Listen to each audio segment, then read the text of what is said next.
May the suffering be suffer-free. May the grieving shed all grief, and may all beings find relief. The Venerable V. Mamra C. Possibilities, connection, abundance, courageous, strength, capacity, inside and out.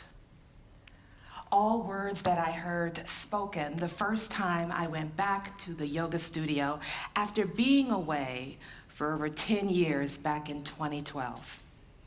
I was a struggling financially single mother. I had just had gastric bypass surgery, and my mind was still reeling from the loss of a job that had its roots in racism. And so I felt as if my body and my blackness was a curse, and I needed to reset my life. And so, in the midst of doing asana, or yogic postures, I began to feel something in my body shift. I began to understand something different about myself. You see, in the midst of my life, I have been riddled with a lot of stinking thinking, as they say in recovery circles.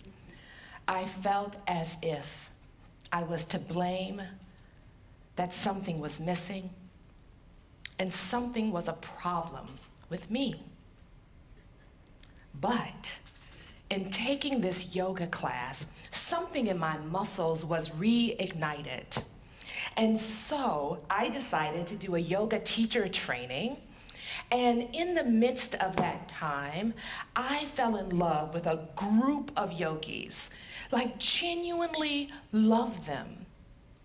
But in the midst of that, in this room full of yogis, it was hard to shake the feeling that maybe my body, my financial struggles, and yes, my blackness wasn't welcome there.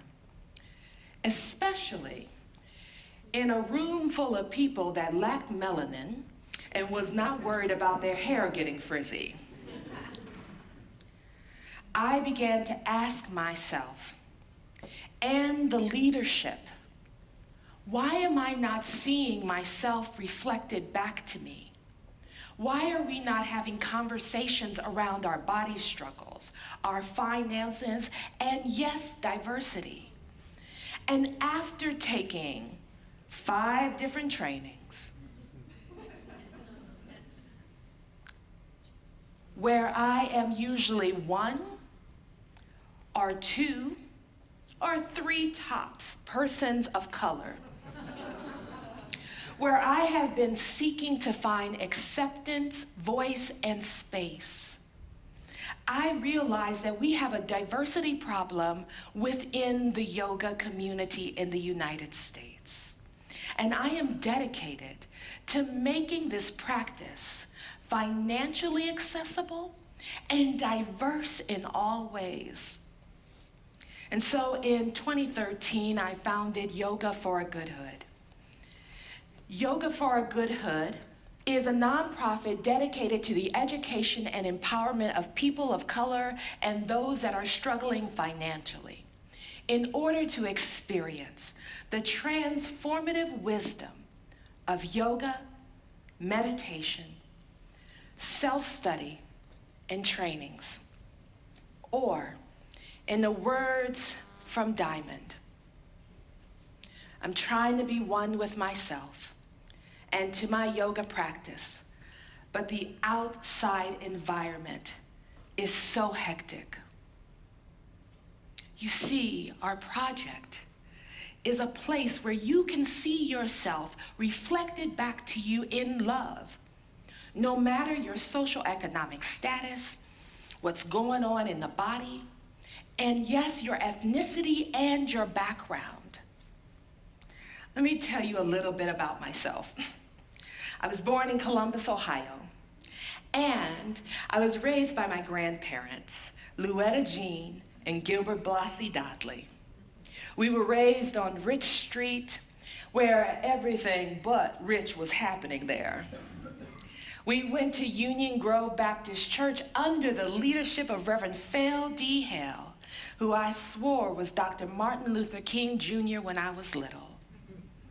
He spoke of liberation and possibilities in our community. And when I think of my community that I grew up in, our communities currently, I am reminded of Ruth King's analogy around seltzer bottle of water. She says this: when a can of seltzer is shaken up, it is not the time to pop the top, unless you like to see eruptions. We must first set the can down and let the insides settle. The same is true for us. And she then goes on to say, how do we do that? How do we get the mind and body to settle?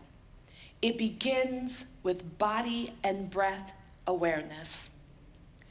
Most of my life, I have been an aggravated seltzer bottle of water, hoping that someone would open my cap and all of my stuff would explode all over them. You see, I was raised in a neighborhood of heroin addicts, people getting government cheese, fishing the local creeks as if they had nothing else to eat. I struggled with nosebleeds for most of my life, starting at the age of 9, because I was angry because of sexual abuse that I had endured at the hands of people that I knew. I needed to find a way to calm the seltzer bubbles in my life. And so, I found this book by BKS Iyengar, and I was around 11 years old at the time. And I was fascinated by what he was doing, all the shapes he was making with his body. And something about it fascinated me. Until one day, my grandmother, Louetta Jean, saw me looking at this book.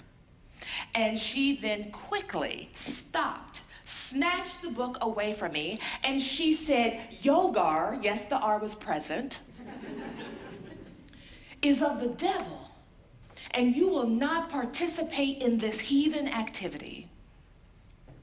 But what my grandmother didn't know is that something in me began to settle. I didn't understand it, and she didn't know it.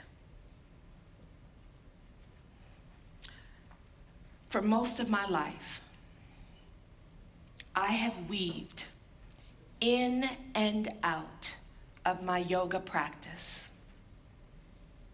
But when my son's father was murdered, I went back to my mat.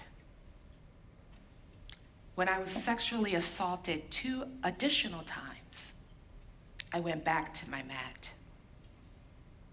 When I lost my job at a church and had a nervous breakdown, I went back to my mat. And I have vowed that I will not leave my mat for anything, because it has settled my bubbles. And I have begun to see the possibilities. And I am connected and committed to allowing people to find a way for their bubbles to settle as well. And so I wondered, what if I bring this breath as an act of social justice to our communities? What if teacher training was financially accessible so that a new brand of teacher could rise up? What if there were Black-owned studios and places that became like new churches in our communities, so liberation could be seen for all. Yoga, which means to unite or be in union of mind, body, and spirit. You see, wellness is a civil right and should not be a luxury. Let me say that again, just in case you missed it. Wellness is a civil right and should not be a luxury.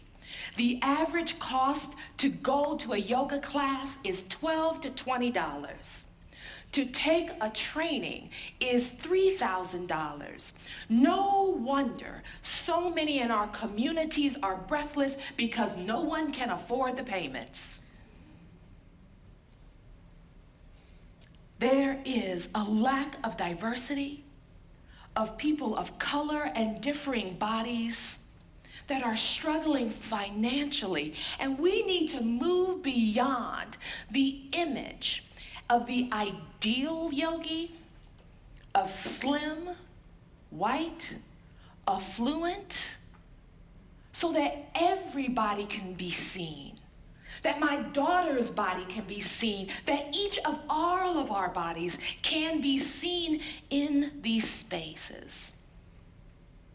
And the lack of representation on executive levels of people of color or diverse stories is stopping the accessibility. Patanjali says, when the mind is agitated, change the pattern of the breath. We have 3 pillars at our project that we stand upon to help others change the pattern of their breath. First, pay what you can if you can, and your paying it helps others to move forward. Second, offer teacher training where 80% are persons of color and those that may be struggling financially, and build in fault tolerances so that everyone can succeed. So offer bus passes, food, and also child care. And third, leave all persons in possibilities and freedom through building relationships that can break down barriers. So that means you go where you're needed, whether it's the jail, the shelter, or even a park. Bell Hooks says, the beloved community is not formed by the eradication of difference, but by its affirmation, by each of us claiming the identities and cultural legacies that shape who we are and how we live in the world. This is a picture of our first graduating class. They are diverse in their stories in so many varied ways. Body, finances, and yes, ethnicity. You see, the hood in our name stands for healing ourselves through ohms and downward dogs. And we believe that we can change communities one downward dog at a time. And so until that happens, I hope that you will live by the mantra that I live by daily. May the suffering ones be suffer-free. May the grieving shed all grief, and may all beings find relief. Namaste.